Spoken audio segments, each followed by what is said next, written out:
Political news, sports news, crime news કે તમારા રાજ્યના સમાચાર, હવે દરેક ખબર પર રહેશે અમારી નજર. ગુજરાતનો સર્વશ્રેષ્ઠ ન્યૂઝ ચેનલ.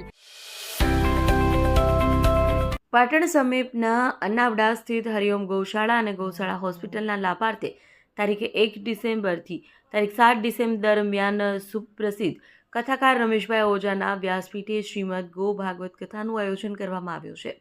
કથાના પ્રારંભ પૂર્વે શનિવારે બપોરે 1 કલાકે ભક્તિમય માહોલમાં ગો ભક્તિ પોથી યાત્રા રેલવે સ્ટેશન નજીક આવેલ લક્ષ્મી નિવાસ બંગલો મુખ્યદાતાઓના નિવાસસ્થાને પોથી પૂજન બાદ પ્રસ્થાન પામી હતી. પોથી યાત્રામાં મુખ્ય પોથી હાથીની અંબાડી પર બિરાજમાન કરવામાં આવી હતી. સાથોસાથ પોથી યાત્રામાં 28 જેટલા વિવિધ પૌરાણિક અને ઐતિહાસિક વિષયો પરના ટેબલો, જેમાં નાયકા દેવી, શિવાજી, મહારાણા પ્રતાપ, રાણી લક્ષ્મીબાઈ અને દ્વારકાધીશના દ્રશ્યો રજૂ કરવામાં આવ્યા હતા.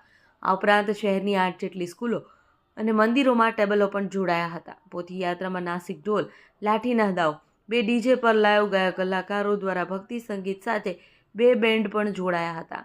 108 યજમાનો ભાગવત ગ્રંથ માથે લઈને અને 108 દીકરીઓ કળશ અને તુલસીના છોડ સાથે પાત્રામાં જોડાઈ હતા. યાત્રા દીપી ઉઠી હતી. પોથી યાત્રામાં કથાના મુખ્ય દાતા પરિવારો, સંતો મુકુંદ પ્રકાશજી મહારાજ સહિત સાથે બગીઓમાં બિરાજમાન બન્યા હતા. શ્રી અહણિયાવાડ ગો ભક્તિ મહોત્સવમાં ભાગરૂપે હરિઓમ ગૌશાળામાં વિશાળ સંકુલમાં આયોજિત આ ગો ભાગવત કથામાં 15,000 શ્રોતાઓ માટે સુંદર બેઠક વ્યવસ્થા ગોઠવવામાં આવી હતા. કથાનો શુભારંભ વાલ્મીકી સમાજની 54 દીકરીઓના પગલાં પાડી કરવામાં આવશે, જે સામાજિક સમરસતાનો સંદેશ આપશે.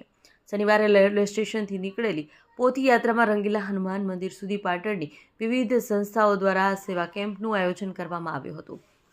પોથી યાત્રા કથા સ્થળે સંપન્ન બન્યા બાદ તમામ ભાવિકો માટે શુદ્ધ ગાયના ઘીમાંથી બનેલ ભોજન પ્રસાદની વ્યવસ્થા કરવામાં આવી હતી. શ્રદ્ધાળુઓની સુવિધા માટે જીમખાનાથી કથા સ્થળ સુધી વિનામૂલ્યે વાહનોની વ્યવસ્થા પણ ઉપલબ્ધ બનાવવામાં આવી હતી. રિપોર્ટર કમલેશ પટેલ, પાટણ.